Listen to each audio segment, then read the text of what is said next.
Welcome to the Pindown, your Detroit Pistons podcast. I'm your host, Wes Davenport from Motor City Hoops and Detroit Bad Boys. And I'm Blake Silverman, writer for Detroit Bad Boys, covering everything from the Pistons to the NBA Draft and the Motor City Cruise. And we could not be more excited to have our guy, Bryce Simon, co-host of the Pistons Pulse, which, again, everyone, if you're not listening to that, please do. I obviously produce it, but Bryce is the host. He's joined. He's back. Welcome back to the show. We're pumped to have you on the Bucks Draft.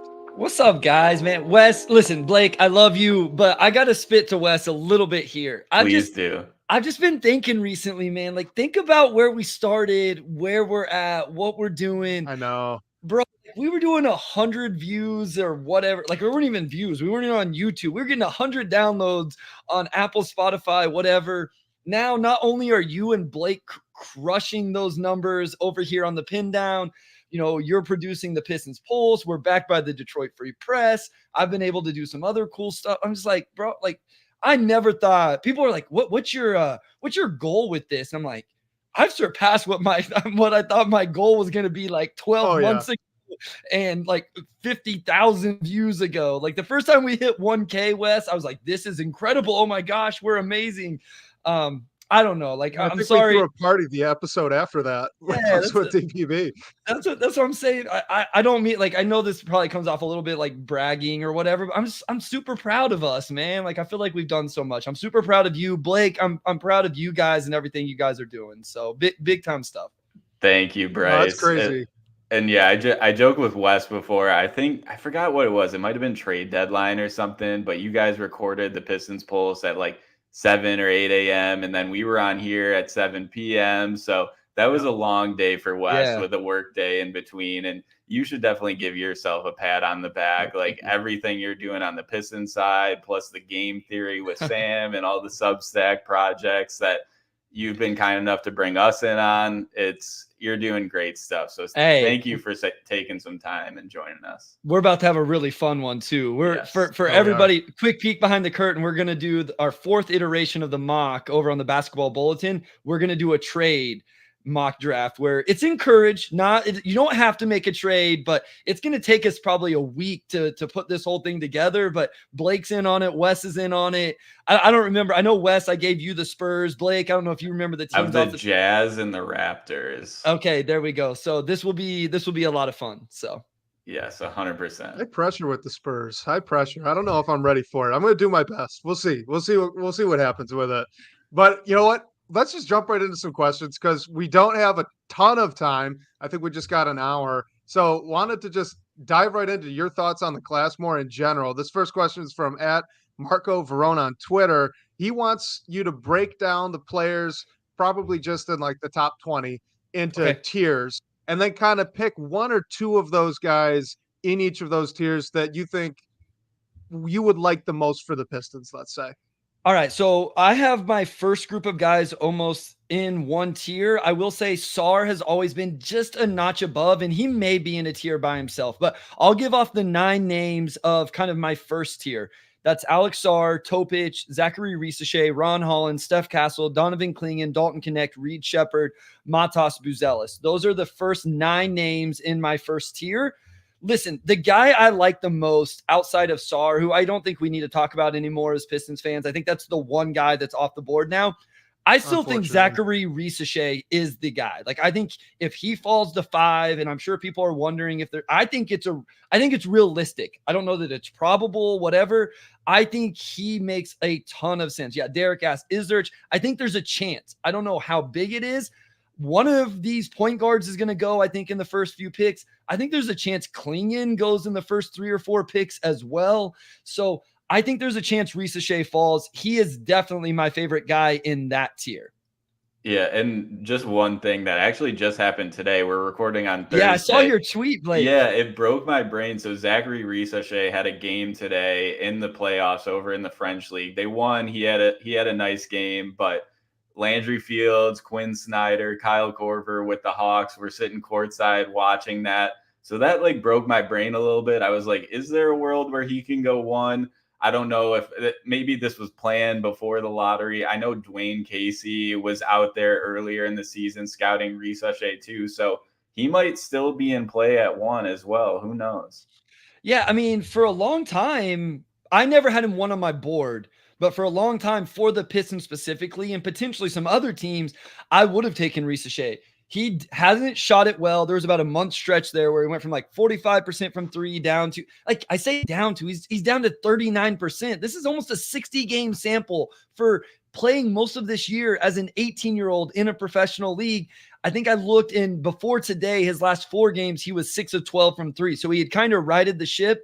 And I told Wes, I went and watched all of those attempts. He was just missing short. The jumper looks good to me. I don't know what you think, Blake, but I think the jumper form looks good. I'm willing to buy it. So I still think on a Piston specific board, he would be my number 2 player behind Alex Sarr. Yeah, I think just on like the jumper, like mechanically, it looks good to me. I don't know if there was like, I think we all might have been overthinking it a bit with that, like that cold stretch. And like, as we should, this is a crucial time for him. He still has some basketball to play. So who knows what he's going to put on tape, but he's showing some stuff. And I mean, I think if he can fall to 5, it's definitely possible. But now, especially after seeing the Hawks out there, I'm just questioning it a little bit more. I mean, they're definitely, I think they'll definitely look at all of those guys that I just talked about, right? Like, I don't think my top tier is any different than most teams. Maybe there's a guy here or there. Most people would have Rob Dillingham in their top tier. I have him leading my second tier. So I'll give that real quick. So in my next tier of players, I have Cody Williams, Rob Dillingham, Isaiah Collier, Kyle Filipowski, Jared McCain, Devin Carter, Tristan Da Silva, Tinjon Saloon, Wes's guy, and Deron Holmes II, my guy.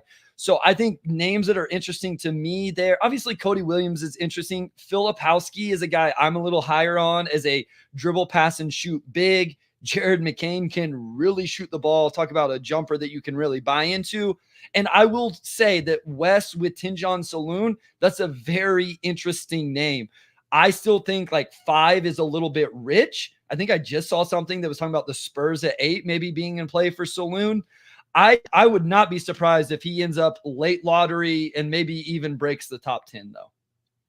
Let's hang on Filipowski for a second, because Sure. I don't think, Blake, you and I have talked about him too much. What's the mold of player that he is? What's kind of the pitch for Filipowski potentially at 5, even though you said maybe that's a little too high? I don't think I would go Filipowski that high. I think if we're talking Filipowski, we're talking Pistons trading back with, whatever, end of the lottery is where I would say Filipowski. You're looking 10 at the very highest probably. I don't think I would break my tiers for a player like Kyle Filipowski, but he's a 7-footer who, again, can dribble, pass, and shoot. I'm just kind of in love with this archetype right now, to be quite honest, guys. We see what these guys are able to do in terms of opening up the floor for their teams. And then he is not an anchor of your defense. I want to be clear about this. He's not Chet, who's doing it on both ends or something like that. But I think he's a neutral defender in terms of he moves a little better than what people think. He does have really good size. And I think the offensive value is where you're like, okay, this is huge for us. And then he's neutral defensively. So the overall package makes you feel pretty good. Just curious, on your board, how far apart do you have Filipowski and like a Deron Holmes? Like you brought up that you like, I like him too. I mean, a little biased. I'm an A10 guy. I like seeing how his like game grew, but they're sort of similar molds of players to me because Holmes can stretch the floor a little bit. So where are you at with those two specifically? Yeah, so same tier, 5 spots apart. And I'll be honest, like Deron is one of my favorite players. And him and Peyton Sandford are probably the 2 players I've watched more film. Like, I feel pretty confident that I know more about Deron Holmes' game than just about anybody. And that's where it's hard for me sometimes, guys, with my board, is there are players I've watched way more. I've watched every player I would assume that we talk about, but there are some players I've watched significantly more, and Deron Holmes is one of those. So, yeah, Deron would actually be in my second tier of players. I don't consider Sarr in his own. I kind of consider it a half tier. So I would say those first 9 names I gave are my tier 1. And then the next names are my tier 2. And I want to be clear because like Sam Vecini, his tier 1, tier 2, tier 3, it means the same thing every year. And so for him, there are no tier 1 players in this draft. there are no tier 2 players in this draft. These guys we're talking about at the top would be tier 3 for him. I don't do that. I'm just saying these are the best players I see. They're in the first tier for me, second tier. I think I go to 6 tiers. My first one is like potential top 5 picks, then lottery mid first round, potential first round, strong second round, draftable, and then some guys that I just find interesting. So maybe before we look quickly at like a tier 3, which would probably assume be end of first round or early-ish second, like you're just saying, is there anybody for you in that tier 2 that you think maybe could have an argument for the Pistons to break tiers and maybe look at 5? Or is the gap just too large? I just don't think that enough of the guys in my first tier are going to be off the board. So what's the worst case? Sar goes, Ricochet goes, Connect goes, and Buzelis go somehow in the first 4. So that leaves you Topic. That still, but that still leaves you. Reed. Yeah, that's what I'm saying. Like that still leaves Topic. Okay, let's throw him out. You don't want him. Ron Holland, he doesn't shoot it well enough. Steph Castle doesn't shoot it well enough. Well, Klingen's still there. I think there's an absolute case for that. And Reed Sheppard is still there. So I don't see the scenario where enough of those tier 1 guys are off the board where you would need to break tiers. Now, this, of course, is me, right? I maybe Tinjon Saloon is tier 1 for them or whoever. And like, listen, it's possible. Guys, I took Dalton Connect at 7 for the Blazers like 2 months ago and kind of got crushed for it. And now all of a sudden, if you get Dalton Connect at 7 for the Blazers, if you get Connect and Saloon at 7 and 14 for the Blazers, you just hit a grand slam for their draft. So who knows where people are going to be at even a month from now. Yeah, I mean, I'm with you a bit. Like, I was thinking about that too. Like, who would be a guy that the Pistons would reach for? Like, I was thinking about guys who would fit. I brought up McCain and like the Detroit Bad Boys like reaction we did just for the sake of throwing out names and sleeper guys. And another one I brought up was actually like Tyler Smith, who is way too like lower on the board for 5, but I think he fits a mold too, sort of as that stretch 4, stretch big that fills a need for the Pistons. But I'm with you. I don't really see a way that they reach for one of those guys like in your second tier or even beyond at 5. I think it would have to be some sort of trade back scenario too. Tyler Smith is an interesting name as well. I'm a little bit lower on Smith than other people. You will find big boards with Tyler Smith or mock drafts with Tyler Smith in the lottery. I don't know about top 10, but in the lottery, my big thing with Tyler Smith is what else does he do offensively? And the defense is a real concern, especially when you're talking about the Pistons. Like, okay, what does that end up meaning? Like, I would like to have I think this is where McCain makes a lot of. I think McCain's going to hold up defensively because that dude is strong in his upper body, and then he can really shoot it. So he's an interesting player for sure. Devin Carter, like if you think Devin Carter can really shoot and space the floor, that dude just tested out of his mind at the combine. Yes. He can really, really defend. That might be a name that would interest a lot of Pistons fans because he's a real two-way player, like could be true 3-and-D and play, second unit point guard. Yeah, and he just staying on Devin Carter for a second, like that dude took some tough shots this year. He did. And he still shot at a very high clip. So he's an interesting name. I know I've seen him. I actually think one of them was a mock you and Sam did, like gets mocked to the Miami Heat all the time because that's just like the fit there. But it's there with the Pistons too. I mean, I'm not sure there are many teams that would not make sense for Devin Carter. Yeah, no, I mean, Miami makes a ton of sense. I'm just not sure he's going to make it to Miami at this point. A month ago, I think that 2 months ago, that guy's definitely available now. I mean, him and McCain both have been huge. I'm trying to think like the biggest risers for some of these guys. Obviously Connect and Reed compared to the beginning of the season. Tristan Da Silva. Maybe. Tristan, yes, that's a great name. So McCain, Carter, Da Silva are all in order on my big board. And those are 3 of the biggest risers, I think, over the end of the season, NCAA tournament, all that. Da Silva's a real interesting player. He had really good size at the combine. Very, very interesting player.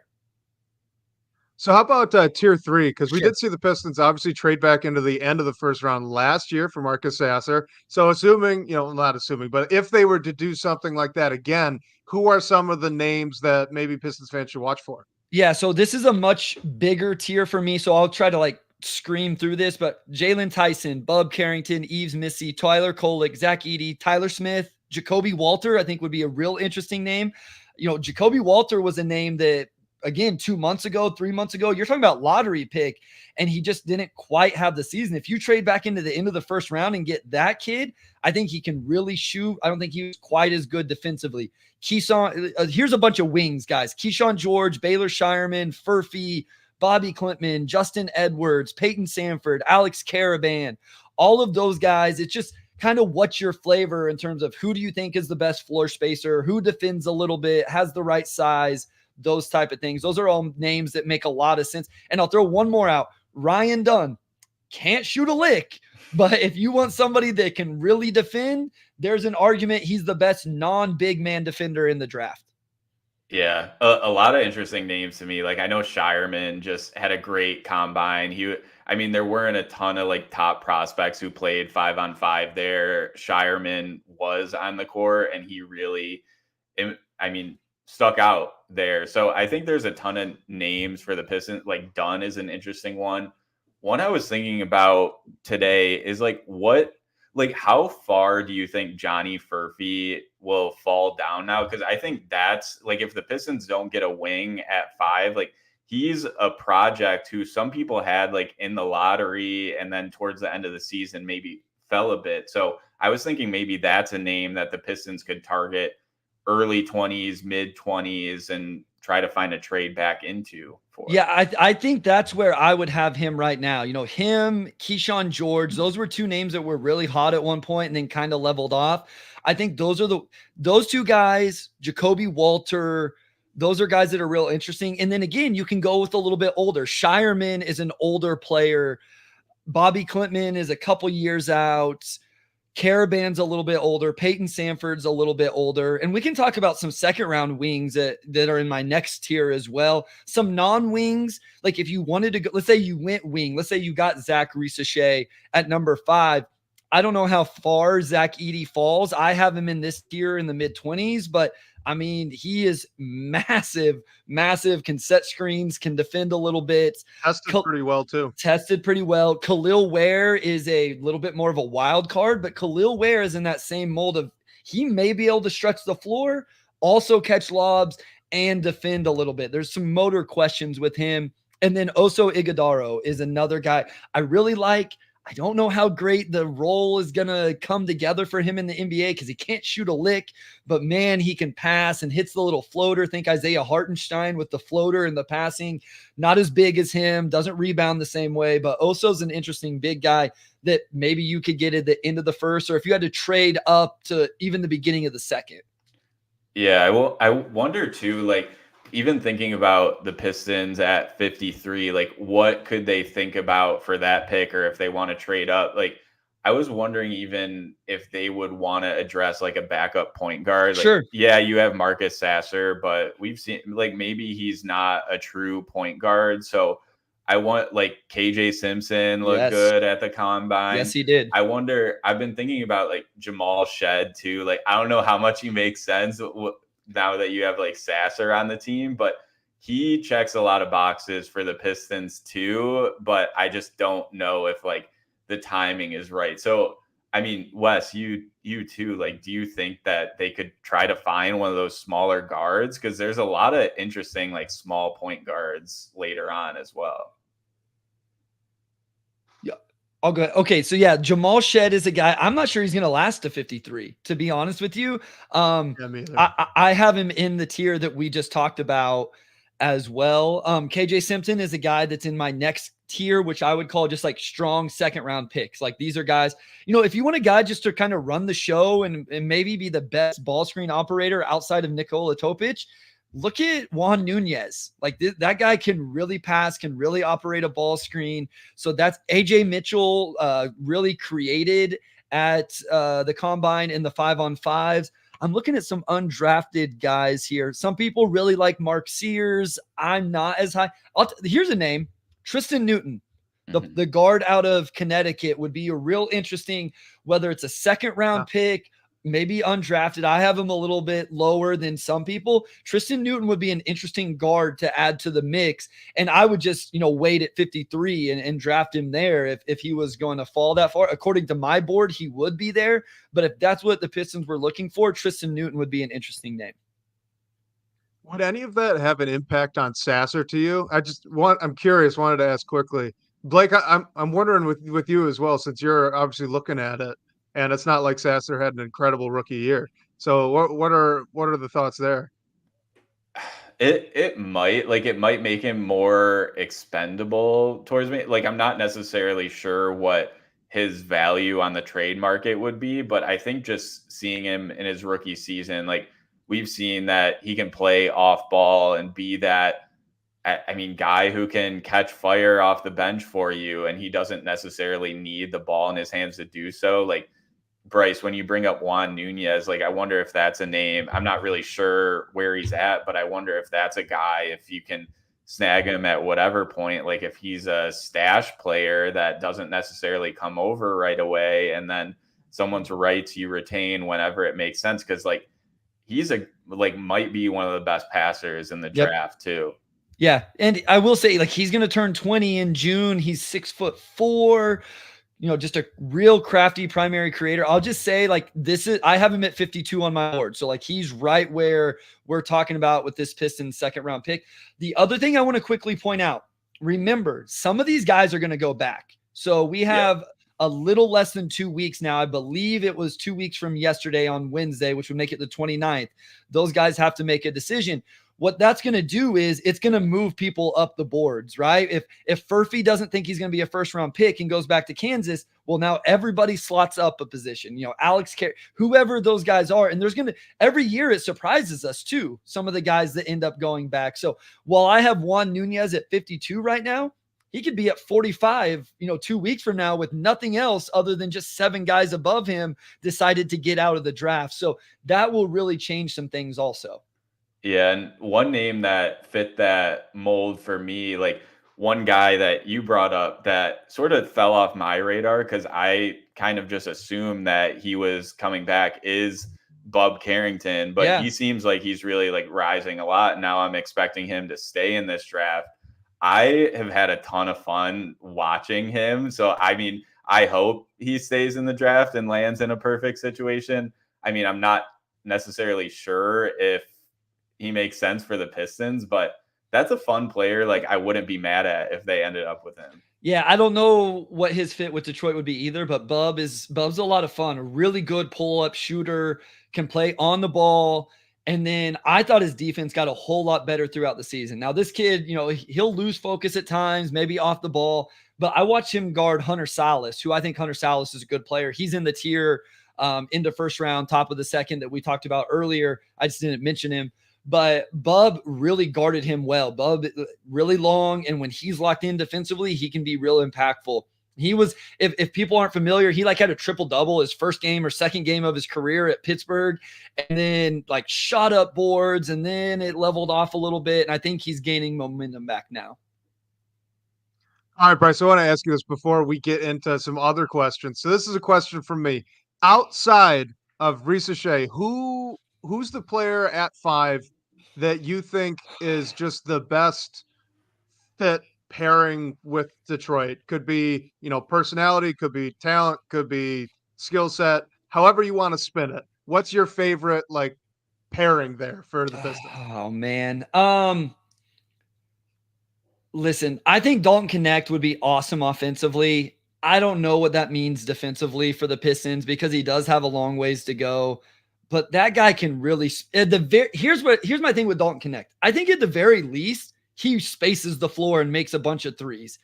And then the higher ceiling is he attacks closeouts and still is able to knock down mid-range jumpers like we saw at Tennessee. And he's a big-time athlete, and he just showed that at the Combine. And it wasn't just the vertical testing, it was the quickness testing and stuff as well. I think he has a chance to be much better defensively than what we've seen. I've talked about this ad nauseum, but I always bring it up. His path of being a late bloomer, playing zone in high school, junior college, smaller level D1, didn't even have 12 months at Tennessee. I just think there's more of a growth for a normal 22, 23-year-old. Reed Sheppard is hard not to get excited about, guys, as well. So those are probably the two names. Matas, I feel like, has been talked about a lot recently. I think Matas makes a ton of sense if you told me he was going to shoot 35% from three. And I just don't know if I believe that. Yeah. All right, so we actually got a question on that. This is from Mr. Jones. So expand on it some more. He wants to know why you're not totally sold on Matas. Is it just the jump shot? Is there other stuff as well? Well, I also think he has to get stronger. Like, he gets pushed. I thought him going to the Ignite, I pegged this way before the Ignite season even started. I thought it was an awful decision. I didn't think that that's where he should go play for his game and where it was at. Now, if he didn't want to go to college and all of that, that's none of my business. I just didn't think it was going to show his game the best. Plus, that team didn't have a point guard. So offensively, there was nobody creating easy looks for him and those type of things. I told you this, Wes. When I stopped evaluating Matas as a wing and started evaluating him just as a forward and potentially as a big, I liked his game a whole lot more, because now the passing is a major plus for that role and archetype. The off the dribble is a major plus for that role and archetype. But he still has to shoot 33 to 35% on volume, or none of it matters. Because I think he's going to be good defensively, but he's not going to be like all NBA level. Like, it may end up being neutral because he isn't going to stay in front. He doesn't have the quickest feet defensively. His archetype makes a ton of sense with Detroit. It's just like, you can't add another 27% three-point shooter or whatever he ends up being. So it really comes down to the jumper with him. Yeah, I have similar thoughts with Modest too. I think, like, where I am with this Pistons draft, and I mean, I feel like it's glaringly obvious, they need to address or bring someone in that can either protect the rim or shoot the ball.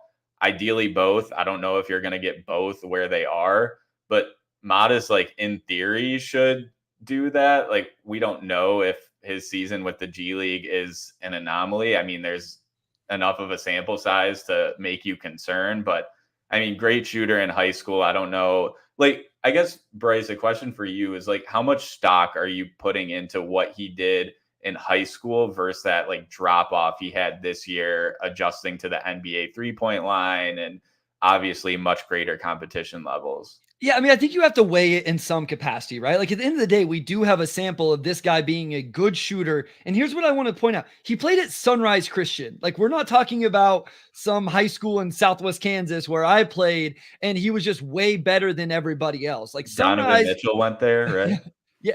So, like, Sunrise is real, like a real play. Like, this Grady Dick just came out of there. I believe Buddy Hield was a Sunrise Christian kid. So, like, you have to respect that and value that. Now, to your point, level of competition went up, 3-point line got further away. Was it just a 1-year adjustment to that, or was there something more? And I will be the first to admit, I'm not a shooting mechanics guy. That's not what I do. Like, I don't think that's my strong point at all whatsoever. And so I'm not always great at, I can tell you, like, oh, that looks fluid, that looks smooth, or that looks like it has a hitch in it, but I don't always know what that necessarily means and how bad it is or whatever. Maybe there's people that are better at me than doing, or I know there are people better than me at doing that. So I take it, I use it as a part of the puzzle. And that's what's kind of, I think we always have to remember, we have to use all of this stuff. High school shooting numbers are there. G League Ignite wasn't. I think you have to add in the context of the G League Ignite and what it is and how much of a disaster that was this year. They literally canceled the program because it was so bad. That's how bad it was. And so we're not just making stuff up.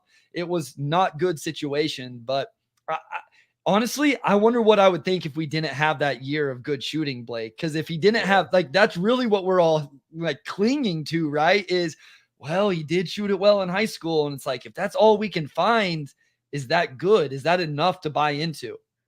Do you think the high school shooting is why we're more confident in Modest eventually developing into a league average or above average shooter compared to a name like Ron Holland, who was in a similar scenario. And that was like an interesting name. I think Laz asked us a question about him last week, and I think our main concern is the shot. So I guess I'm just interested in your take. Like, why are we more confident about Modest's development compared to Ron's?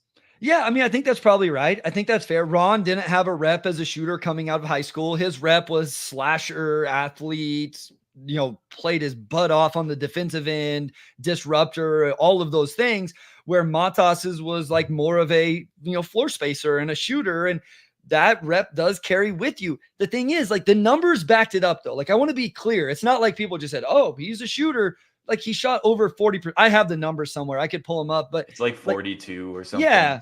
Like, it was legit. And again, we're talking about it playing against the best high school programs in the country doing that. And so I think it's warranted and it's fair. And I don't think Matas's shot looks broke. Like, I don't think, now, to be fair, no. I don't mind Ron Holland's shooting stroke either. Like, I think there's a chance he does shoot it, decently. And with both of these guys, we haven't seen a hesitancy to take shots like Steph Castle. Steph Castle makes me nervous because I literally watched him turn down open shots, and it made me nervous seeing that, just talk about sheer volume of attempts. So I think there's like varying levels of all of these different things.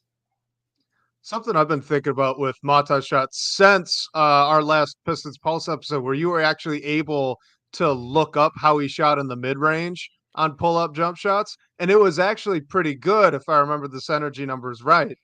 And what I've been trying to figure out, and I'd be curious to get your take on it, is that a good sign for his future as an NBA three-point shooter? Or does that just mean like he hit a wall? That's about as far back as he's going to shoot. So here's the thing. I don't know. No, it's a good question. Here's where I wish I would have like made it to another level to give better perspective. I never had to make that jump. You never had to make that jump either, Wes, right? So like you had to go from high school to college and those type of things. And you kind of understood that, but that jump from college to NBA, how hard would it have been to stretch it out? Like, obviously it's hard. Why are some guys not able to do it? Is it a mental thing? Is it a, mechanics thing? Is it, truly physical, whatever. And so that's what, like, I don't have the perspective or quite the understanding of why would it be such a huge deal for him. I kind of lean more towards, okay, it was his first year trying to do it. He's playing against professionals. His shot diet's probably not as easy as what it could be. Like you put him on the Pistons, ideally Cade and Ivy or whoever's running the show are creating good looks for him. And he's able just to stand there in the corner, catch and knock it down. But I don't know. Like I assume there are some guys, there's just a wall, like they can only get it to so far and then their touch goes away or they don't have it in their foundation, whatever it is. Yeah, it's going to be interesting to watch. So, all right, another interesting guy that we got asked about. This is by Rames in the DVB comments. Wants to know about Klingon because Donovan Klingon did not test all that well. So the question is, with Klingon testing as the slowest guy at the combine in multiple drills, does that give any concern for how well he's going to be able to transition into guarding in space in the NBA? And that was something that's more or less viewed as a positive for a guy as big as him, that he could move pretty well, or at least on tape. Yes, I would say that it was like he could move, but I don't know that it was necessarily like you're going to be able to switch with him or anything like that. I think with Klingon, it was just like a recovery ability and some of the short area stuff. He's just so big. I was looking through the numbers there. Like he was pretty low. I'll be honest, guys. I don't know how much to take away from some of the testing. I'm a little bit old school in that, like, I just kind of want to trust what I watched and saw. And like, so the combine testing will tell you that Zach Edey is a better athlete than Donovan Klingon, right? I don't think I ever watched those two guys and thought the same thing. And so practical athleticism is a real thing. I told this on Game Theory last night. When I was in high school, if you put me on a track, I would have looked like the worst athlete there. I would have lost every event. I wouldn't have won anything. But you put me on a basketball floor and I looked like the best athlete because I moved I could do the functional basketball things. I could change direction and cut. I could jump in traffic. I didn't jump higher than a lot of kids. I could just do it with people around me.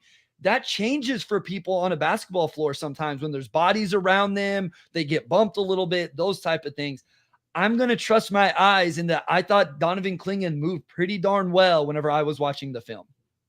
Yeah, I was wondering, like, just looking at the combine this week, I was wondering, or I guess debating internally, like, how much stock to put into some of these things. Like, do you think that, I mean, obviously the measurements and the testing is important, but is it as important for a guy like Clingan, who we know how he's contributed to winning basketball on the highest level in college, versus a guy who's really just maybe in that like second round, like fringe on people's like top 60, them going in and impressing? So I guess what do you mentioned that you might not even be sure, but what do you take from like some of these numbers that we're getting this week?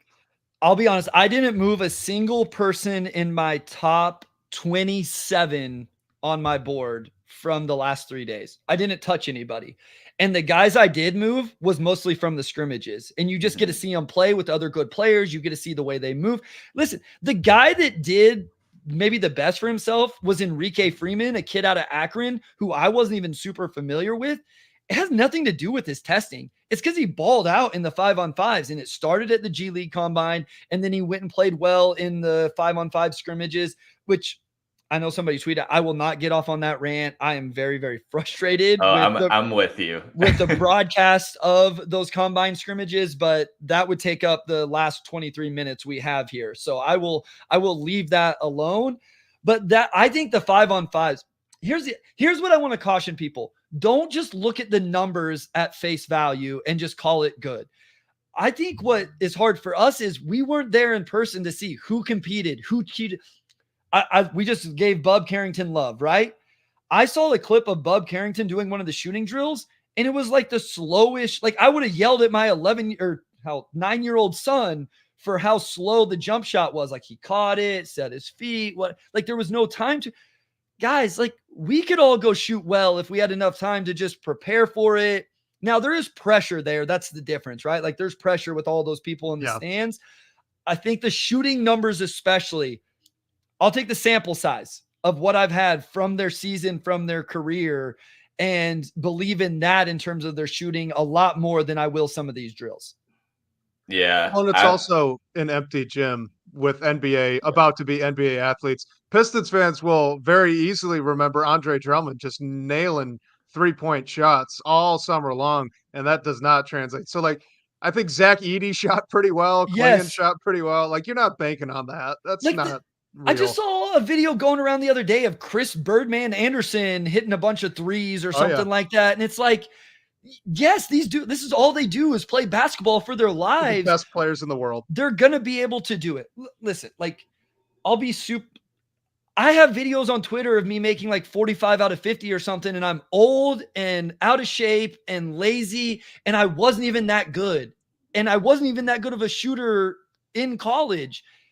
All of these guys can shoot when the game is on, when there's NBA level athletes, when the pressure's there, whenever stuff starts to play with your mind, it changes all of it. Yeah. What I'm interested. Go ahead. Just one last thing. What I'm interested in with the combine is like some of those little tidbits you picked up. Like I forgot who tweeted it. It might have been Gavoni, but I'm probably wrong. So whoever did, I'm sorry. It was that Cody Williams like stuck around and was like watching shooting drills after he was done testing, and just how much he loves the game. So like that told me a little something. So I feel like there's so much stuff that everyone probably picks up on when you're actually there that we obviously don't know. So I guess we all just need to go to Chicago next year for the broadcast and just to pick up on those little things. No, the Williams thing was interesting. I don't know how much I'm going to weigh it, but I'm like, that's what I would do if I was a chance to be there. I don't need to go hang out in my hotel room or go do whatever. I want to go watch these other guys. I want to go watch the scrimmages. There's something about that's like, and I'm not the highest guy on Cody Williams, but it seems like he loves ball. That means something to me. If I'm an NBA team and I'm going to invest in this guy, it seems like he really loves the game of basketball. I'm glad you brought that up, because at the end of the day, some of this stuff does not matter. We can watch as much film as we want. We saw it with Cam Whitmore. Guys, Cam Whitmore didn't go 20 because of the basketball stuff. Now, he may not have been number 5 like we thought on the Pistons Pulse. I don't want to lump Wes into that if it wasn't him, but for Omari and I. Lump me in it. Okay. He may not have been number 5, but he wasn't number 20 based solely on basketball.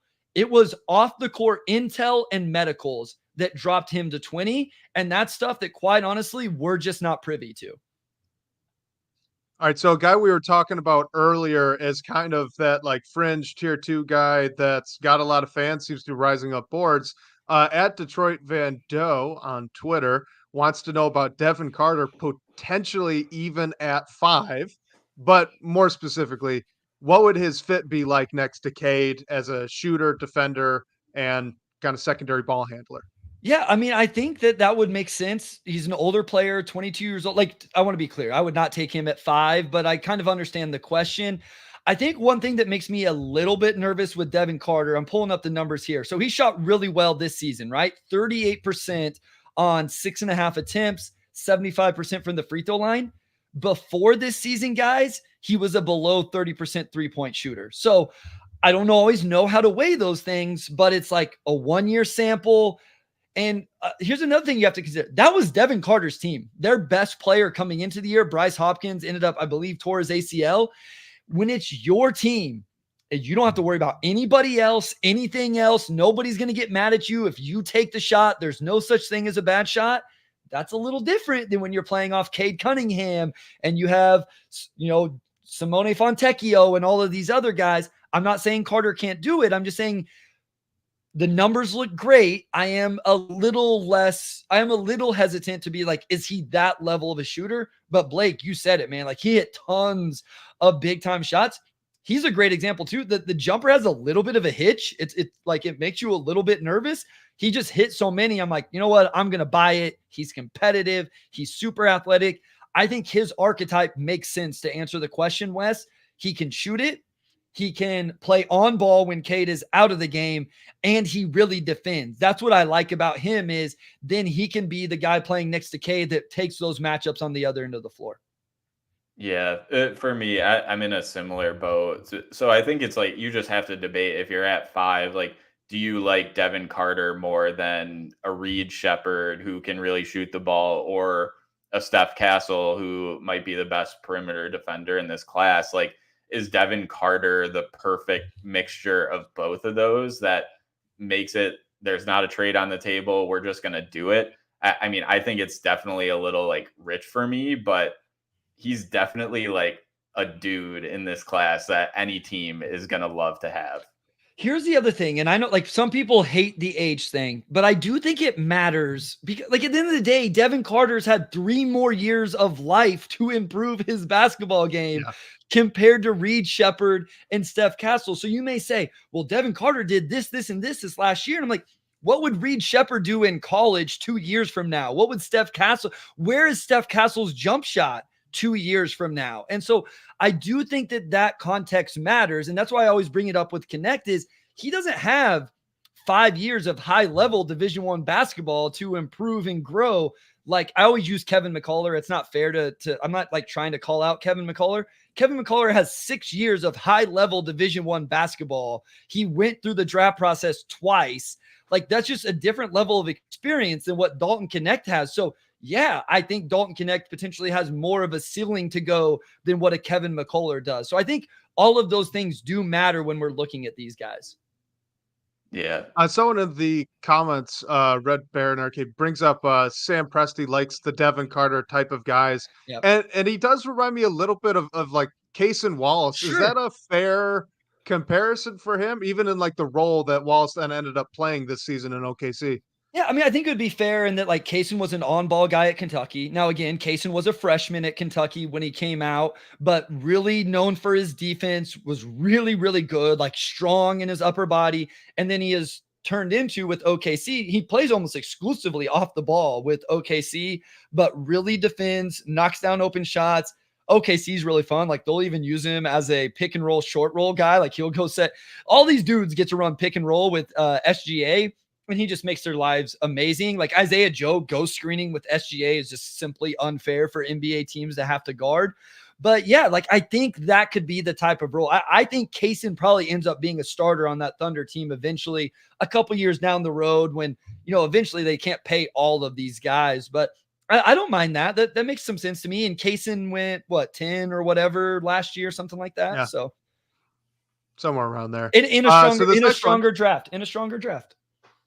Right. So this next one, another guy that we've talked about briefly, but now we're all the way back up into our top 5, 6, 7. I can't remember where you put Reed. But our guy Camille wants to know your thoughts on Reed Sheppard specifically. Yeah, I have Reed at number 8 on my board, just, to be completely transparent. My thing with Reed is he can really the numbers are silly. Like, guys, the shooting numbers are silly. It's ridiculous. I remember during the middle of the year, people are skyrocketing Reed Sheppard up their board. I'm like, yeah, what's going to happen when he's not shooting 50% from 3 anymore? Ha, ha, ha. And then I was the idiot because he never stopped shooting 50% from 3. He did it the entire season at Kentucky in the SEC. It was unbelievable. And he is athletic. He just showed it at the combine. Now, again, I'm not going to go crazy about the 42-inch vert. One, he may have gamed the system a little bit. He may have short-armed the standing reach a little bit to bump those vertical numbers. But you have to remember some of that stuff as well. I would rather just look at the number of where did they touch. Like, just tell me the overall number. And then you're using those two numbers together, the standing reach and the vertical. But at the end of the day, where that shows up on film, Reed Sheppard is one of the best jump shot blockers in college basketball last year on the perimeter. Like, his ability to recover and block jump shots and contest jump shots was incredible. So here's my 2 things, Blake. I'm interested to hear what you think. Me and Wes have talked about this. I don't think Reed Sheppard's a point guard. I think he is an off the ball player. And 2, I have some concerns about how well he stays in front of at the point of attack. How well does he stay in front of guys on the perimeter? And if he's not that, how much sense does he make next to Cade? I'm not as worried about him not being a point guard for this Pistons team. It's more the defensive things. But I'd be interested to see what you think as far as, is he a point guard, and then kind of the defensive upside or how good he can really be. I could see him being more of like an on-ball or off-ball guard in the NBA. Like, I think it was probably Omari who was posting clips of like the interviews, and Reed said this is probably just something you say, but he's going to play the role, whatever the team needs. If the right thing to do is pass the ball, he'll pass the ball. If the right thing to do is shoot, he'll shoot. And like, what's so interesting about Reed to me is like, I don't ever think that he's going to be some like star, probably not like a first, second, maybe even third star in the NBA, but if he shoots anywhere close to what he did at Kentucky, I mean, that's an unreasonable thing to ask, and it's not going to happen. But if he's like a very good 3-point shooter at the NBA level, like, that opens up so many things for the rest of the people on the floor. Like, if Reed Sheppard is getting guarded like an elite 3-point shooter at the NBA level, like, that really helps a team out and will open things up for Cade and whoever else it is. And also, just like, why Reed is so impressive to me is he was not one of these like high draft prospects coming into the year at Kentucky. He came off the bench for that team. There were so many mouths to feed, and he was the guy who stood out. Like, yes, there's like Rob Dillingham, who's going to be a high pick too, but Reed was just so efficient and so like smart on the floor that, although like the size is definitely a concern, that's the only reason I really debate him, like the defense as well. But you just know that he's going to be a good NBA player for a long time. Let's just be fair. You know what? Let's say his 3-point percentage goes down. What's fair? 10%. Let's say it goes down 10%. Oh, he's still a 42% 3-point shooter. Like, I think we'll take that. 10%. We'll just drop it that. It's still okay. He's over 40%. So I think if you really value floor spacing, this is the guy I think you believe in the most. And I think there is a world where he's a pretty good defender. It's just going to be a little bit different. He has great hands. He has great recovery. He's really disruptive. He's just not like, he's not going to be some of these guys that's on the ball, dogging the ball, staying in front, just incredible point of attack defender. That doesn't mean he can't be neutral or even plus within a system. So I kind of wanted to ask you about that because he's a good athlete, right? Like he Yeah, tested yeah. well. You mentioned his recovery speed is really good. His reaction time's great, obviously, because he's got great hands on steals and blocks. So like, why did he get blown by so much? Why was that something that happened a lot when he's in ISO? It didn't make sense to me, and I'm still confused by it. Yeah, let me look. I have this pulled up. So let me look just at his shuttle run. Reed Sheppard, scrolling. I mean, it's over 3. I mean, it's probably middle of the pack. It's like he had a 3.03, for example. So here's what's funny, guys. We talk about Dalton Connect, right? 279 in the shuttle run. Reed was 3.03. Tristan Da Silva, Tristan Newton, some of these guys, lane agility, Dalton Connect, Devin Carter, or KJ Simpson are the top 3. Buzelis is top 6, by the way. Reed Sheppard continue to scroll, 10.96. So he was still probably top 20 or so there. So his vertical jump numbers were some of the best. Some of those other numbers a little more middle of the pack. So is a good athlete, but I would have to really watch the footwork on that end. Maybe it was a Kentucky thing too, right? Like they were not good defensively in general. And again, going back to Connect, how much has he been coached on some of this stuff? What schemes has he been asked to play in? How was he, was his game broke down in a way to show, hey, you're taking a false step here. You're doing this. Another thing Reed did at times was he got lost off the ball. He'd get ball watchy. Yeah. Now he made up for it because his recovery was just silly. But in the NBA, that pass happens a little faster. The shot happens a little faster. The player's 6'8" instead of 6'2", and the contest doesn't matter. So all of these guys have room to grow. Defense is such a hard thing to project, right? Like because of a lot of this, as hard as offense, his defense, I think, is just as hard. But yeah, I mean, he is a good athlete. It would stand to believe that he could. I mean, it's the same thing with Jaden Ivey, though, right? Like Jaden Ivey should be able to stay in front on the ball with his athletic profile. Yeah. And at times, not more than at times, he just isn't able to. Really quickly, I got one more that I want to ask about Reed Sheppard because those block numbers are so unique for a guy that small. How much of that do you think might translate into the NBA? Because there were a lot of jump shot blocks. Like that's tough for anybody. I don't think the blocks translate in terms of the number of blocks. I think what translates is if you count contested jump shots on the perimeter, right? And I think that's something that's valuable. And so as Pistons fans, I don't think if, Reed Sheppard, it was 0.7 blocks per game. I don't think you should expect him to be any more than half a block. I would hope what you see is he just contesting a ton of shots on the perimeter at their highest point, and maybe you get a couple more misses per game than you would otherwise because of that.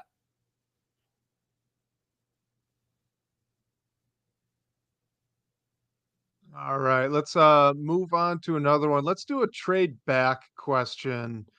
All right, here we go. So considering a trade back, this is at Richie Jin on Twitter. He says if the Pistons were to trade Ivy and or Jalen Duren and the 5th pick, what teams do you think might offer the Pistons the best value, and what could a potential return for that type of like all-in move could the Pistons maybe expect to get? So I'm pulling up NBA teams. No, that's not going to work. Cleveland kind of jumps out at me depending on what they're going to do. So you think Jared Allen?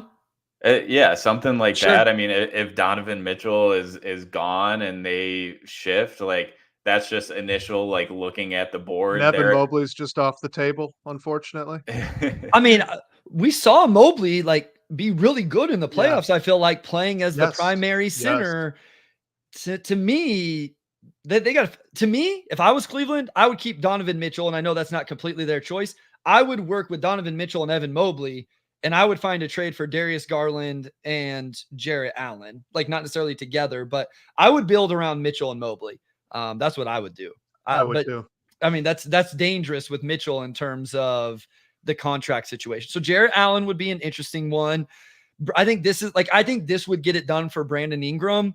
The thing with the Pelicans is I don't know. They would have to like Duren is the thing. Like they would have to really see the value in Duren in this scenario, or And you Or think it could be just one of them? Do you think, like, for Ingram, you'd have to package Ivy, Duren, and the pick, or could you maybe get away with just one? so that's the breaking point for me. And we've talked about the Ingram thing, but if I was going to make the move for Ingram, I would only want to get rid of 2, more so because of what I'm going to have to pay Brandon Ingram to, to extend him. What I wonder is, would they see value in Jaden Ivey and then they feel like they could draft Donovan Clingan at number 5? And then they bring him in and play him with Zion. And that's a better fit than Duren at the 5. I agree, because it gives you that gives you, I mean, you could be pretty good defensively if he is what people think he is. And then Herb Jones and Trey Murphy and Jose Alvarado, all of that. Zion is your offensive hub. Ideally, they have a big that can space the floor, but we talked, like, those aren't easy to come by, guys. We've talked about that. So maybe they just go with the defensive big and play off of it that way. So that would be the trade that would make more sense to me. The Pistons draft, and to be clear, the Pistons cannot trade this pick before they make it. The Stepien rule would come into play. There's a chance that next year's pick conveys. I guess they could technically work something out with the Knicks that it doesn't convey next year, but they can trade the player after the draft. And so it could be, hey, they draft Clingan for the Pelicans, and then they package Ivy and Clingan for Brandon Ingram. Maybe something like that. I don't know if Ivy makes sense on that roster, would be the big thing there. But I know BI's one that comes up. I think you would have to have all 3 of these at least if you wanted Mikal Bridges. Like, they seem to be asking for a king's ransom. I don't know if you guys have. I'll look through staying on the Nets for a quick second. Like, could you? I mean, maybe you bring back like Dorian Finney-Smith. I mean, it's tough because like the Nets don't have a pick. So I mean, I'm sure they'd want to get up in this draft, but the only other team that really sticks out to me is like Toronto, especially after they didn't keep their pick in the lottery too. I don't know if there's something there. They're sitting at 19 with Indiana's pick too. Brooklyn is interesting because could Brooklyn fall in love with Rob Dillingham, or do they think Reed Sheppard is that guy? Like, they need somebody to pressure the paint. Maybe, even though Ron Holland's just another wing, he's a guy that can get with the ball in his hands, even though he's not a primary on-ball guy, but with the ball in his hands can pressure the paint. Maybe they swing for the upside of a Ron Holland. So maybe they would see, I'm not saying I would do that. I just, you're looking at potential guys, maybe they would get excited about adding to their roster. But again, like, I just think they're too invested. Like, I think they're too committed to Mikal Bridges.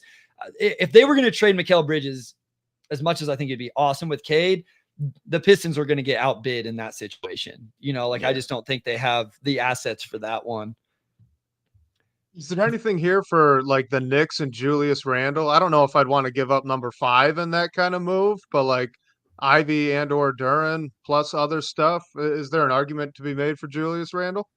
And then the thing with the Knicks though, and what do they do with their other 2 picks, right? Like, they're not a team that's going to want to make 3 selections in the first round. Trying to think who would be that guy for the Knicks that they would really like. The thing with the Knicks, man, is like, you just got to figure out what Tibbs is doing. Like, what is Tibbs thinking? Who is he actually going to play? We thought this Boyan to Burks thing to the Knicks was going to be amazing. Like, Alec Burks has been really good recently, but he's only playing because they have 17 dudes hurt. Like, that trade has ended up, at least for this year, Grimes played 6 games for Detroit. Burks was out of the rotation. Boyan's hurt now. I'm like, that trade ended up being like non-important whatsoever in the 2024 context anyway. The Timberwolves are still a team that's interesting, especially if they end up losing tonight. Like, when they were up 2-0, everybody's like, nope, they're not trading anyway. They'll pay the tax, whatever. They end up losing 4 straight to the team they're literally, I am so sorry, guys. The team they're literally built to beat. They lose to them 4 straight. Maybe they do say like, hey, let's duck the tax and get underneath it. So. All right, let's do a couple more before we let you go. One more trade back question. This one just wants you to pick out your favorite trade back scenario. So none of these are for stars. Well, I guess Jeremy Grant's kind of sort of a star. But so yeah, just rank these. This is from Bobby Buckets in the DBB comments. The first one is number 5 for Jeremy Grant and number 14. The second one is number 5 for Keldon Johnson and number 8. The third is number 5 for Walker Kessler and number 10. And then sticking with Utah, could also do number 5 for Taylor Hendricks and number 10. So which of these do you like? How would you rank those? I think the Keldon Johnson one is the one that stands out the most. And one of the biggest reasons is we talked about earlier, my tier break is at number 9. And so staying at number 8 inside that, I'm staying in my same tier. And so like, I feel like I could get, in that scenario, I think there's a chance I walk out of this with Keldon Johnson and Dalton Connect. And that would be pretty exciting for me. Or based on my rankings, it could be Matas then, or it could be Reed Sheppard. Like those are the 3 guys I have at 7, 8, and 9 are Sheppard, Connect, and Matas. So, but because of that, I think the Jeremy Grant one is the one I probably wouldn't do. Listen, I think Jeremy Grant makes a ton of sense on this team. Going back to 14, now I'm not only am I breaking the tier, now I'm into a tier where I'm deep into my second tier. The Jazz ones make a little more sense. Like, but if I'm gonna bring in Walker Kessler, I'm probably moving Jalen Duren in a different move, or I'm gonna play him off the bench, I guess. Maybe and then Taylor Hendricks is interesting. Taylor Hendricks at the 4, not a guy I was as excited about. I said we were a Cam Whitmore podcast over on the Pistons Pulse, but Taylor Hendricks is the position that we've talked about as like a floor spacing 4-man. You're still at 10. So do you come out of the draft with Dalton Connect and Taylor Hendricks? That's kind of interesting. Your floor spacing just got way, way better in that scenario. Yeah, I think looking at these moves, the one that sticks out to me is like the Walker Kessler one, just because I think he might, just looking at Utah, I feel like he might be gettable. He was coming off the bench like later on in the year. Like it seems like Taylor Hendricks is a real piece of what they're building. So I doubt he's super gettable. But I think that means Walker Kessler is, and he definitely addresses that rim protection need that you have. So if you can get Walker Kessler and all it takes back is moving 5 spots, I'd say that's a no-brainer. I'm not sure if that's what gets it done, but I think he specifically might be a bit more gettable than we think. I think what is interesting with where the Pistons landed is it'll be interesting to see if there's guys on the boards that teams would be excited about. So you look at the Spurs one, right? They have pick 4 and 8. Well, why would the Spurs move up to 5? Maybe they do want Rob Dillingham like we've all talked about. So they want to go get Rob Dillingham and they want to get one of these wings. So I think in the most recent mock I did with Sam, we took Zachary Risacher at 4 to the Spurs. And then we just assumed that Dillingham would go ahead and fall to number 8 for them. Well, what if they feel like somebody else is, in jeopardy of taking him? Well, let's move up to 5 and the Spurs walk out with Risacher and Rob Dillingham, which I think would be a great situation. I think San Antonio is a great fit for Dillingham because Wemby can make up for all of his defensive limitations. For the Jazz, if I was doing this, if I'm the Jazz, I'm trading up for like Ron Holland in this situation. I am taking a swing for the fence. Yeah. This guy has a chance to be a superstar type of situation. And then for the Blazers, they obviously have 7 as well. So this would be, hey, we need one of these wings. We really like this guy. I think the Blazers are in a good situation depending on where Saloon ends up rising into. Like if they can get him at 14, I would stay at 7, draft whoever's there, and then get Saloon at 14. So question, and this is kind of interesting on that San Antonio one with Keldon Johnson and number 8. So Alamo City Alien is asking about Jaden Ivey to the Spurs for the 8th. And it kind of got me wondering, is Jaden Ivey more or less valuable than that number 5 pick? Because if San Antonio doesn't want to add another, rookie piece, would they rather do Jaden Ivey for Keldon Johnson? And I mean, I don't know if they do 8 there, but maybe that says something about Jaden Ivey and his value too. Yeah, and I wouldn't do that. Even when we were talking about adding, listen, I'm open to the Pistons trading Jaden Ivey. I'm the biggest Jaden Ivey supporter here. Think he's a great player, all of that stuff. I don't think the organization, I'm not sure Cade Cunningham, I don't want to say likes playing with Jaden, but I don't think that that's the exact type of player that you want off of Cade Cunningham. So but I would not trade him for number 8. I don't think this team needs to add 2 first-round picks again this year. So to go back to what we were talking about earlier, trading back into the first round, I'm not super interested in that like we were, unless, hey, there is a blockbuster trade coming of Jay Nivey, Jalen Duren, Marcus Sasser all getting moved out for said veteran player.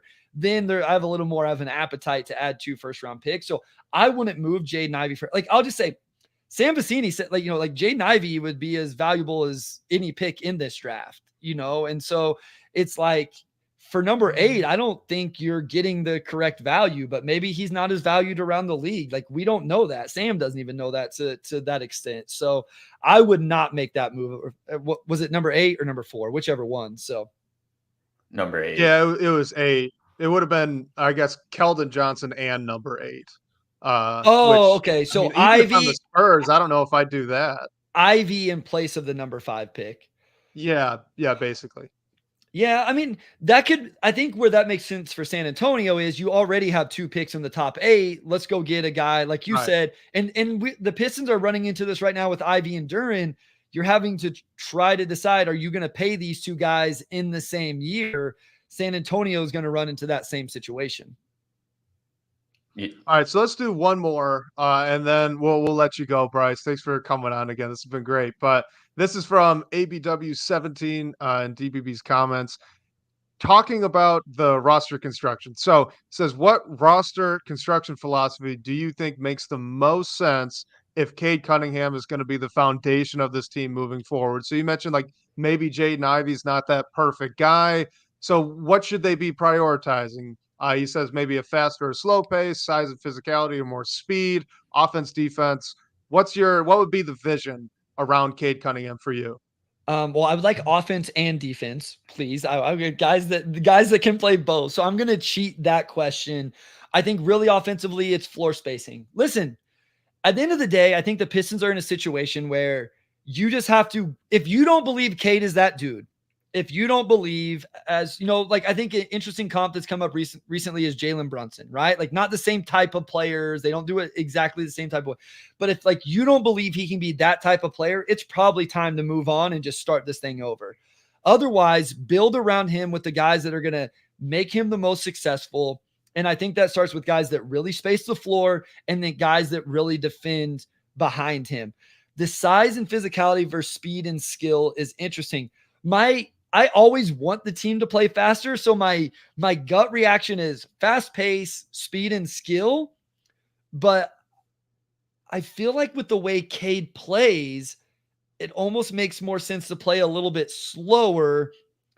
I'm going to say size and skill over size and physicality. Like I would want the size with the skill around him. So I'm going to kind of intertwine those two.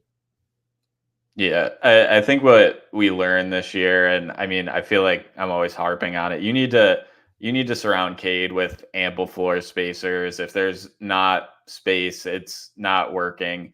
You also like Cade is never going to be your best defender, and you don't want him to be. So you also need to surround him with good defenders. We know we need a rim protector. So that's where I'm at a little bit too. And just back to the spacing, like when we were talking about Reed Sheppard and how he can open things up by other teams just worrying about what he's potentially able to do on the 3-point line, that just allows more things to happen. So I think that has to be your priority. In most drafts, it's like best player available. I feel like this one, you're in a little bit more of a position to draft for team need and fit. There are some prospects I would take no matter what over others, but where the Pistons are, I think no matter where they land, if they stay in this 5th spot or are somewhere in the top 10, I think they're in a position to bring in a player who helps fit what will make Cade Cunningham the best player possible.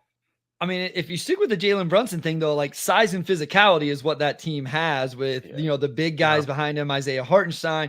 Josh Hart isn't like necessarily the biggest dude, but like he's strong and super physical. He plays huge. Deuce McBride is super physical. Dante DiVincenzo would be like the skill, right? Like just the way he shoots the ball. So it's interesting. I'm also like, I'm interested if I'm wrong about Cade Cunningham and kind of the role he wants to play. You know, like I've kind of bought into, I'm not saying he has to be that heliocentric. I want to be clear on that too. Like Jalen Brunson dribbled the ball more times than anybody in the NBA. I'm not saying it has to be over the top. I'm just saying like, I think Cade wants the ball in his hands. I think he wants to run the show, and just let's find out. Let's really put floor spacers around him. Let's put some defenders on the other end, and let's see how good he can be in that role. All right, let's bring the show full circle, and then we'll end on this. So, of what you just described, big, skilled, can play both ends, and can thrive in the half court. Who's the guy at the top of this draft that like best fills in to those things for you? I mean, Matas is the answer if he could shoot. And then, I really believe that Matas is the guy that could be a two-way player that is skilled, especially as a four-man, a forward, and potentially as a big. Now, the problem is, like we talked about earlier, his physicality isn't one of his strong suits, and we're not sure he can shoot. To me, all roads continue to lead back to Zachary Risacher because I think he can defend. Yep. I think he can space the floor. I think he plays off the ball really well. A guy we didn't talk a lot about was Steph Castle. Blake, you said it. Point correct here. Steph Castle, I think, is the best perimeter defender at the top of the draft, at least. Steph Castle is very skilled. Steph Castle can cut off the ball, offensive rebound, all of those things. Could probably be your backup point guard, as Wes and I talked about earlier today, just through text messages and stuff. Can he space the floor? That's the question with Steph Castle. And can you afford to add Steph Castle to a roster, assuming it is a roster that still has non-floor spacer in Asar Thompson, non-floor spacer in Jalen Duren, and very questionable floor spacer in Jaden Ivey? I don't know. But Steph Castle is probably a really good answer in terms of physical, skilled, high feel, good defender. Not sure he can shoot. Yeah, that's an interesting name to me, and one I'm thinking more about. Like James Edwards at The Athletic released a big board today, and Steph Castle was at the top of it. And one of the things that James mentioned is like he thinks, and Steph Castle thinks, that he's a better shooter than the numbers showed. And I remember I actually watched an interview with that Modest did a while ago, and he was asked who stuck out to him. It was either from the McDonald's All-American game or Nike Hoop Summit. And the name he said was Steph Castle. Like, he was like, that dude is just so good. So while that fit didn't stick out to me a ton throughout the year, I'm thinking more and more about it now because he kind of fits the mold of players that have been drafted, and we don't know who's going to be making these decisions, but he's like the perfect player to put next to Cade defensively, at least. Yes. And if he can shoot it somewhat, like, you never know. He's the perfect player in terms of all of the stuff other than the floor spacing. Mm-hmm. Honestly, if it wasn't Jaden Ivey and Asar and Duren already on the roster, and maybe this is, I need to change my thinking. Like, hey, just take this dude and figure it out with those other guys, because this dude can really play. But in terms of a guy that can play off of Cade when he needs to, cutting, offensive rebounding, go watch a Connecticut game. They use him as a short roller and all of those things, and then really defends on the other end. That's a lot of stuff we've talked about Cade Cunningham needing, and then Cade's off the floor. Perfect. Let's give Steph the ball and let him run some ball screens and initiate the offense. You can do that if the other three guys are floor spacers, right? If the other three guys are Fontecchio, free agent that space the floor at the big positions. That's just not the roster this team has. But you know what, guys? Maybe that's telling in the sense, who said it, that this pick doesn't have to solve the floor spacing problems, right? Like the free agency or a trade can solve some of those problems. So if Steph is the best player, take Steph, and then maybe you have to trade some of these other guys to get the floor spacing to make it work. I understand that argument 100%. Really quickly, I'm sorry, I got to slip one more in because I just realized, and we're going to get lit up for this. We've gone an hour and 14 minutes, and we've not even mentioned Cody Williams, I think. Yeah. So why are you lower on Cody Williams than the collective of Pistons fans right now? And then we'll let you go if you have time. Listen, Cody leads the top of my second tier of players. I think he's really talented. I think he's really skilled. He may have the best touch in the lane of any guy we've talked about. He's very skinny, and everybody's, well, look at his brother. Not every sibling grows into the same body. And so I can't just count on him filling his body out the way that J-Dub has filled his out. I can't get past the mentality, guys. And that's what holds me back from getting him into the top 10. He was just so passive. Now, I've had people tell me, Bryce, you're being too hard on him. He wore a mask. He had another injury.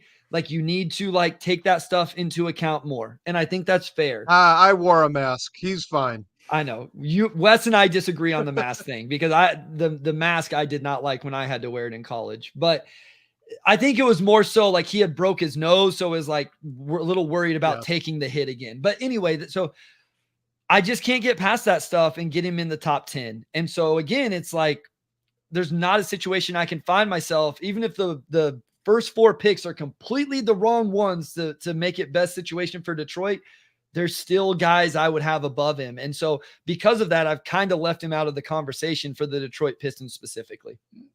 I think a little bit of it too is, I mean, there were definitely moments in his season at Colorado. He was fighting through injuries, but playing with KJ Simpson and Tristan Da Silva, like great college basketball players, I think lended itself to that a little bit. And coming back from those injuries, he might have just taken some time to get going. But there were times where he was not really notable on the floor, which is definitely a concern. And man, I understand why he didn't, but I really wish that Cody was playing in the 5-on-5 scrimmages at the combine. I feel like he could have really helped his stock if he did. And I think real quick, people are going to, he's a 42% 3-point shooter. He only took 41 attempts. So it's barely a sample size to go off of with that. And he was 71% from the free throw line. So, Cody's a guy, for example, where at the combine, I don't care as much about the numbers. I would have loved to be able to watch him shoot to see how much I just buy into the mechanics and some of those things, because we didn't have the same sample size as some other guys. And I do think knocking down shots is something that's important for him. Yeah. Wes, any Cody Williams thoughts before we wrap it up here?